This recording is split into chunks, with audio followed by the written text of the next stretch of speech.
Welcome to MSP 1337. I'm your host, Chris Johnson, a show dedicated to cybersecurity challenges, solutions, a journey together, not alone.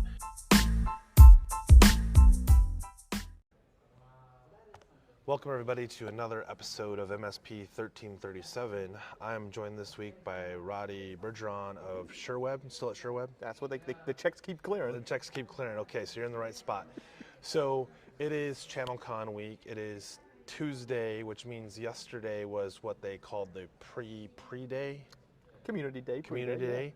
I had a chance to be in most of the morning sessions and part of the afternoon, and then I jumped shipped and went and did some sessions with MSP-Ignite and some of the peer group stuff that they were doing, which I'll ask you some questions about that, even though you weren't in there, because you might have some insights. Yeah. But Roddy, this was the first, what they are referring to as a, quote, community day. I think there were 11 plus. Oh, there was a good bit. There was a good bit communities. I'd say a good bit.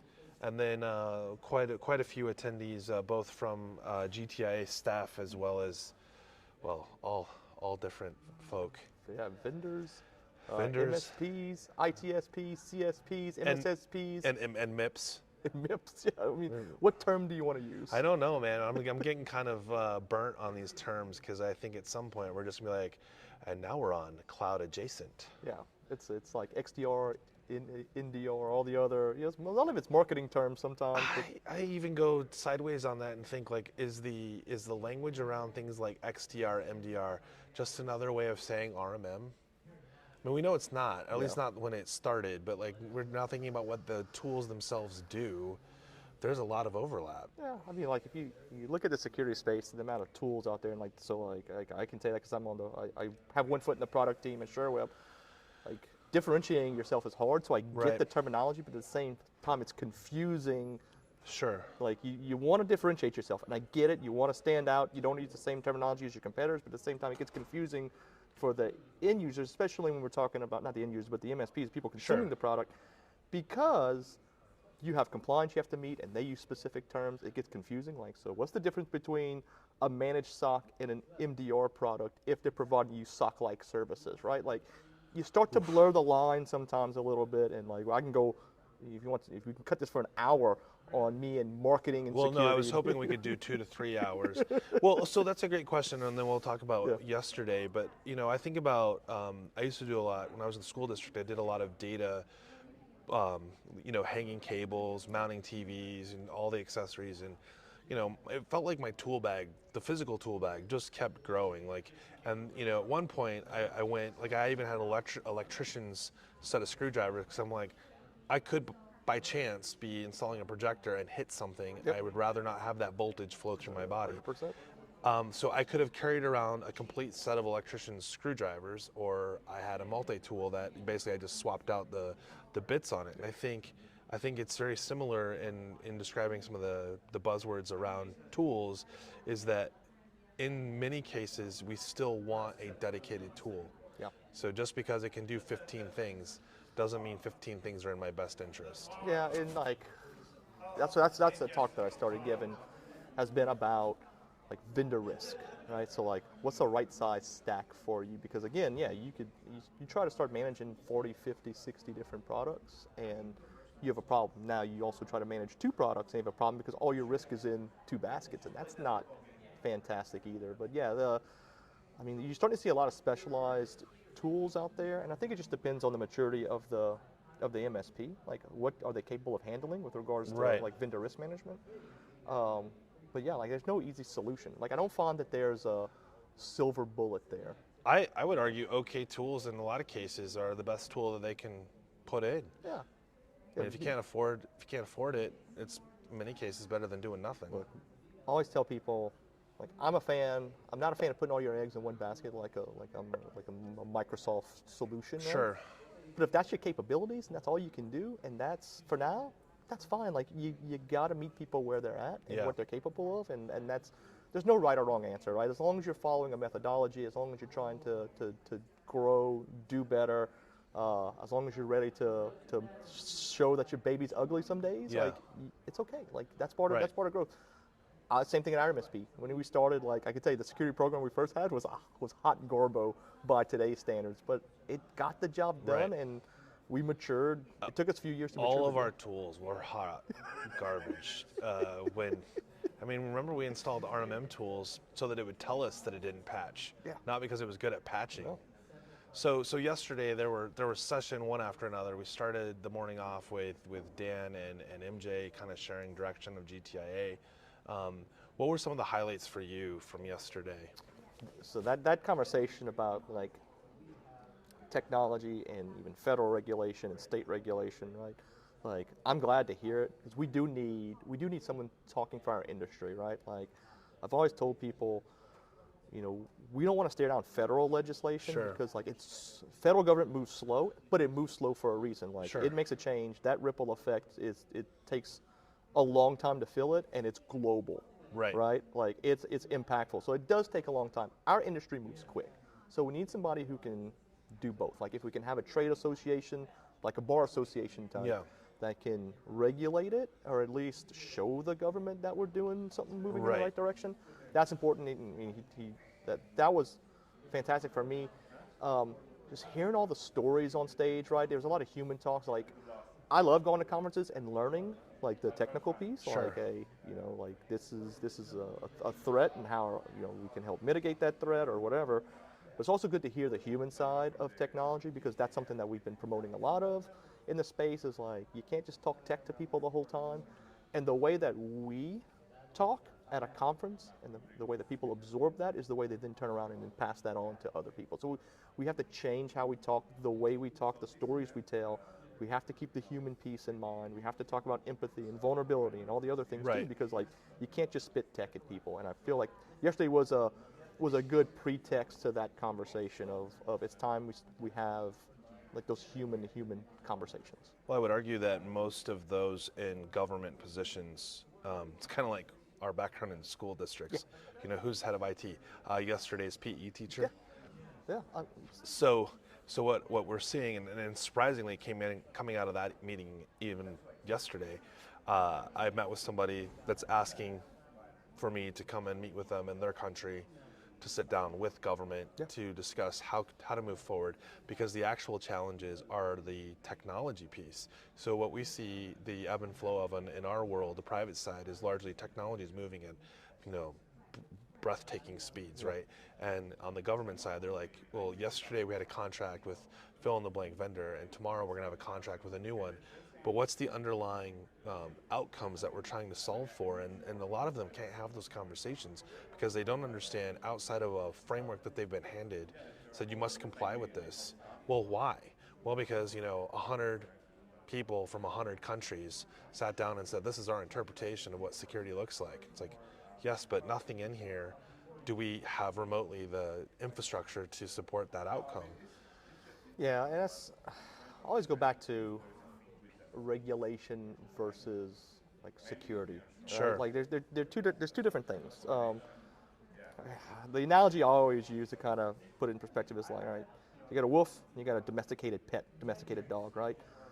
The regulations like the domesticated dog. It knows that if it does the right things, doesn't pee on the carpet, doesn't chew up the furniture, doesn't do this, like, it's gonna have a good life. It's gonna have a good life. Like, Right. It's It gonna, can it's still gonna be have an a indoor dog. But the wolf has skills. Like, it knows the landscape. That's your security side, right? And it's hard to, I always say, like, security and regulation's like a dance, right? Like, sometimes regulation has to win, but sometimes security trumps it. Like, Sure. knowing the knowledge and knowing your threat landscape and knowing how your business works and knowing the impact it's going to have to those specific business processes, like, I find that regulation can't fix that. Well, doesn't that also get into the speed? So, like, Yeah. as regulatory requirements evolve, in many cases, it's because they're lagging the leading indicator of the technology change. Or, I mean, we see this with AI right now. How do we manage the risk that AI brings into the equation? And it's like, well, yesterday it wasn't in my laptop. Tomorrow it's in my everything. Yeah, I think that's like, with regards to AI, that's an educational thing, because we can still take the same concepts of base security, Sure. right?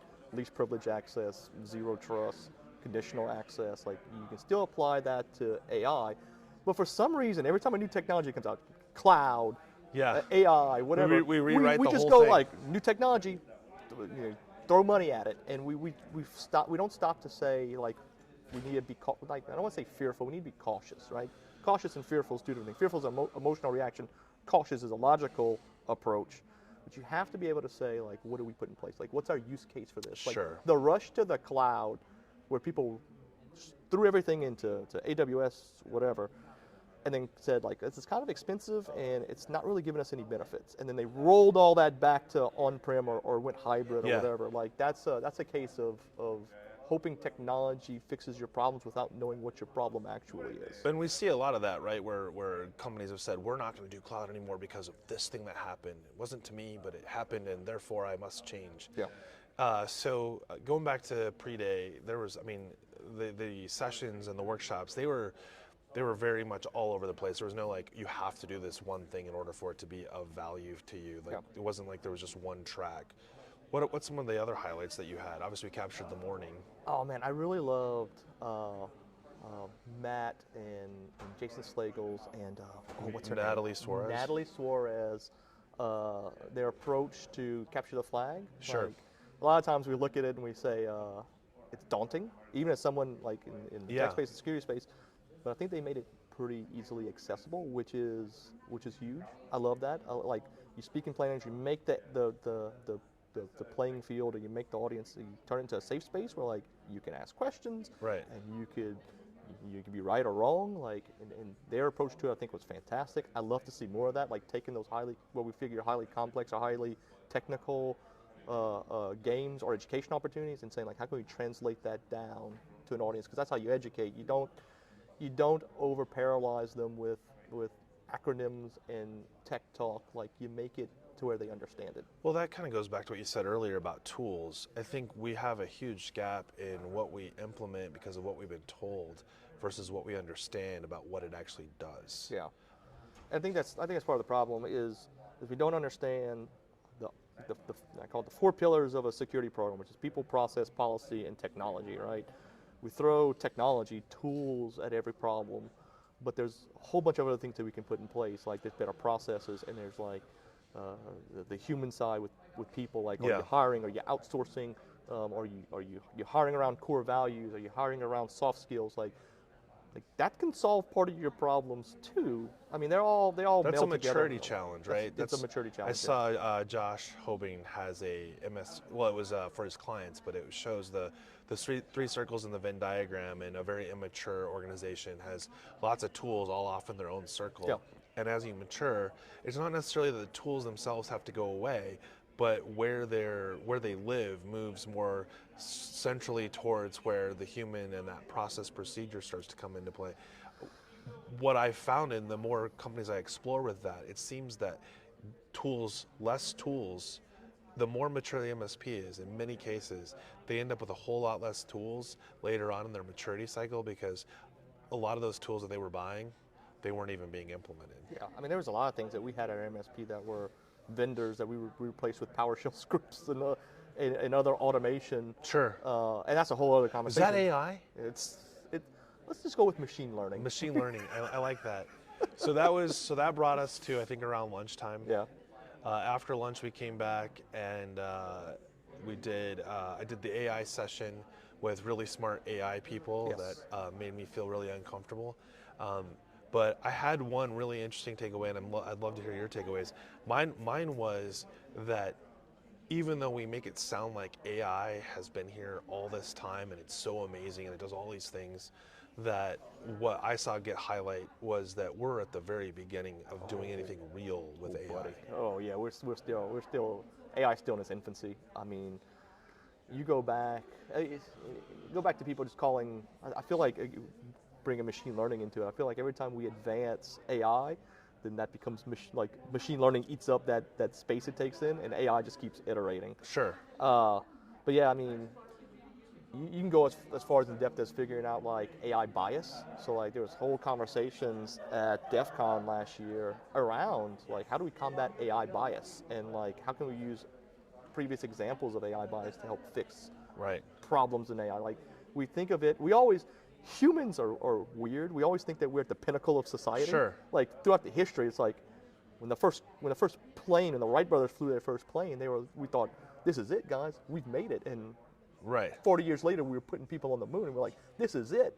Now we're doing tourist trips Right. into space, and like we always think we're at the pinnacle of technology because like we're living in it in the moment. But I think we've barely scratched the surface. I mean, AI is just regurgitating a lot of things in a very smart format. It's whenever it can actually start to understand emotion and understand long-term problematic solutions to, problematic occurrences to its own solutions and start to think like that. Yeah, seeing it from the outcome side first, rather than Yeah. as I give you information, you start building, and you don't care where it goes because I didn't give you a brain. I just Yeah. gave you the ability to determine the patterns, predictable patterns. Yeah, and like and agentic AI is all the hotness right now. Oh, It's right.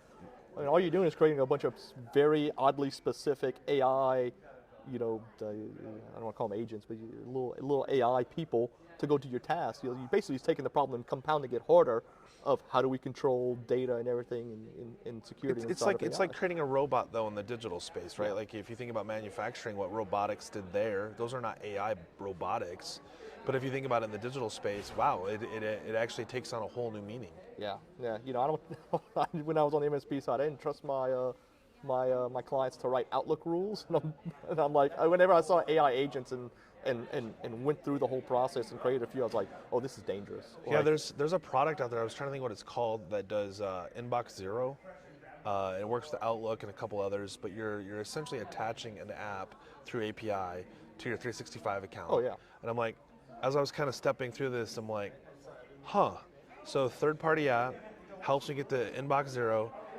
Oh wait, doesn't Copilot that's already built into my Outlook do some of those things, summarizing emails, those kind of, and I realized like some of the stuff, like if you're not spending some real time figuring out what they're actually doing, you're basically just saying, hey, I got a free delete button, but then I decided to pay for one. yeah, that was one of the best things we ever did at MSP was turn off the ability to add third-party apps because that's a whole that's a whole conversation. Wait, yeah, the third-party apps are dangerous. Okay, Yeah, so yeah, that got sorry. us through the first part of the afternoon. I did not get to stay for the rest of it. I did jump ship and go do some cybersecurity facilitation for peer groups. But from what I heard, it started to go downhill in the form of Malort. But what was the rest of the afternoon like? It was good. Hearing people are expecting the industry to talk about operational efficiencies, right? Like and I'm take issue with efficient. And, Sure. And I'd rather use the term effective, right? Because efficient, you can kill a team with efficiencies, but like as long as they're still effective, like that's the counterpoint I think to it. But Right. I understand what they were going with it. Like how can we improve our processes and our people and everything else? Like fantastic. We had people come on. Dawn Sizer talking about community. Hey, like what's the importance of community? And we see it in the space all the time. And like I've seen some people start a community and it becomes a sales tool, it becomes a pitch tool, it becomes not about the community anymore. It becomes Right. like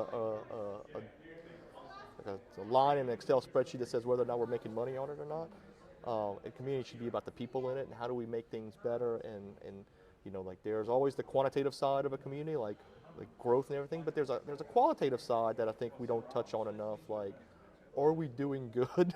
Right. Which you can't Well, I measure mean, that. it's a shared brain trust, Yeah. right? Like, I mean, I think that's one of the things that I am very disappointed, not in the PreDay, but like disappointed in our industry at large, is that it has taken so long for the doors to get opened up and to be, inviting people in to say, hey, we need to be a better community because, navigating threats and trying to figure out how to implement something, to your point, in a way that's effective. Yeah. Evolves to be more effective based on those we include in that brain trust because their experiences, in many cases, have gone through before my next attempt at implementation. Yeah, our space is really open, right? I think we're still in the maturity side of like maturing the space, like we always talk about it. But there's still this heart of the community that's very open and welcoming. Like, so our CFO at our MSP, he came from the engineering world. Like he was a CFO at a big engineering company. He was like, we would never talk about internal processes and procedures. And we're just Right. like, that's just how we are. Like I think the core heart of us being these tech forward people, our whole existence as a space is on making sure we help people, right? Like it started with help desk, it started Sure. with It started with, turning to security and then compliance. And like our whole job is to help people. I think that bleeds over into how we approach things as well. Like we want to help people. We want to be people focused, and I get the tech gets in there and sometimes gets a little mixed up. But I think the core part is like if we're going to have a community and we're going to build something, like we cannot lose focus on helping people. Yeah, I think tech is actually a big hindrance to a lot of the things that we do. We gravitate, I think in our industry specifically, we gravitate to solving problems with technology before we've had a conversation of who are the people that this is going to impact, what is the outcomes that we're looking for. So I went into the MSP-Ignite sessions and I had two. One was just kind of talking about how are you with compliance today? How are you navigating things like governance and some of those things? And it was a really interesting conversation. Very few were actually aligning with frameworks. The ones that were, I had one SOC 2 and I was like, well, that's sad for you. And I meant it in a genuine way, like sad for you because someone asked you to do something based on what they know, and it's not anything about SOC 2. So now you're navigating this roller coaster of trying to do something without any real understanding. And then I said the flip side was from a compliance standpoint, you can't have compliance if you're not aligning with a framework, a set of standards, right? Yep. And if you're creating your own set of standards, well, it goes back to unlikely it's going to be very effective. It's probably got gaps in it because, well, we know that the collective is going to create a much better set of requirements than the ones we can come up with on our own. Just curious what your thoughts are, because it was just a very interesting chat. Yeah, so yeah, I'll agree with you on that. Like I always tell people, the reason why I follow a common framework is because a bunch of people smarter than me got in a room and figured it out. Yeah. And then it's been beaten up over the years, and it's iterative, right? Like if you build your own, I'm sorry, unless you have a really great group of people, and I don't think a single company will have that capability. But you can always reach out to your community and pull people in. But sure. like building your own framework is a monumental task. But yeah, to your point, you can't have compliance without some kind of established framework. I wouldn't even know how you do it. I don't even know how you would position. Where do you even start? Or yeah, how would you structure? How would you rate your risks? I mean, like. Oh yeah, that's a good point. How would you rate it? How would you rate it? Like, could you look at like CIS controls, and you look at the implementation groups, and you go, all right, if I'm starting off where I start off, easy. You start with IG1. And you work your way through it. And I think if you go through IG1, give them a path. Yeah, like you start off with IG1. If you do IG1, I think it's like 75 to 80% of all common threats are eliminated. You start to push into IG2. Maybe you get to 92% compliant, or 92% of your known risks are mitigated, and then you leave the rest up to chance, or you leave the rest up to like good. Well, those the things I don't know that I don't know. Yeah. Yeah. So the last thing was and we'll wrap it up with this was, am I overbuilding or underbuilding somewhere unknown of my technology stack as it pertains to cybersecurity? That was one that kind of blew my mind. With most of them didn't believe that they were overbuilding, but they also didn't believe that they were underbuilding. They're always in the right spot, right? Yeah, and so I started asking questions. What does your ongoing review cycle look like? And that was a very difficult conversation to have. Yeah, so it's a combination of like vendor management, sure, A, and B, again, going back to your compliance and your checkboxes, right? Like, there's different ways, again, handling things besides just using toolage, but like, are you looking at where your most common gaps are at? Sure. Or are you focusing, like, are you doing good risk management? Are you looking at the problems you're having and saying, like, this is a problem we actually want to fix? Because again, if you can go spend $100,000 to fix a $10,000 problem, like, you're not addressing the business needs at this point. What is that quote Phyllis Lee? Like, if the effort exceeds the mitigation of the risk, it's not probably worth it. And it's hard for a technical person who comes from an engineering background to say, we're going to leave some cracks in the bridge, and that's going to be okay. We just can't drive a big truck across it. Yeah, just make sure you don't have to drive a big truck across it. We all walk. If it's raining and if it's freezing outside, close the bridge down. That's right. That's right. There's mitigation efforts that don't require you to re-engineer the bridge. Yes. So that's it's a balancing act. And to your point, like that's where tool sprawl and vendor risk comes into play, because again, you got 50 vendors, 50 different tools, managing all that risk, the permissions, everything else it's hard. It takes away from your bottom line, because now you're doing vendor risk management. Someone has to take some time out of the day to do it, so you're cutting into your profitability and your bottom line there. So you have to balance it. I mean, I'll give you a prime example. I mean, you probably got, I remember clients would ask us like, we need some way to monitor people's computers. Like, I need a tool to fix this problem. And I'm going, what's your problem? Well, I think they're playing on the internet all day. Or are they getting their work done? Like, do you have KPIs Right. to be like, are they doing their job? And if they are, if they're hitting their project deadlines or their deadlines, or they're getting information out on time, or they're hitting their KPIs, why do you care? Right. Play on the internet all you want. Right. Like, that reminds me of YouTube and opened in the browser and playing music, and the argument was, well, they're on the internet and they're not doing their job. It's like, well, what are they doing on the internet that makes you think they're not doing their job? like, I put a YouTube video on for background noise Yeah. whenever I'm working. Mine's a fireplace. Yeah. Well, we are out of time, Roddy. Any last things that you want to share with the audience? This is about PreDay. This will go live today. Yeah, I would say if you're afraid to go to be a part of a community, just approach somebody. Approach me. Yeah. Approach CJ. Approach anybody and just say like, hey, I want to be a part of what you guys are doing. And I'm telling you, you will not be pushed away. And if anybody does push you away, send my name there. Send their name my way, and we'll take care of it. We'll take care of them. So there's workshops going on right now, and when this airs, they'll obviously have been done. Member of the Year will have been announced. I'm looking forward to the rest of this week. I hope you are as well. And thanks for being on the show. Appreciate you. Thank you. All right.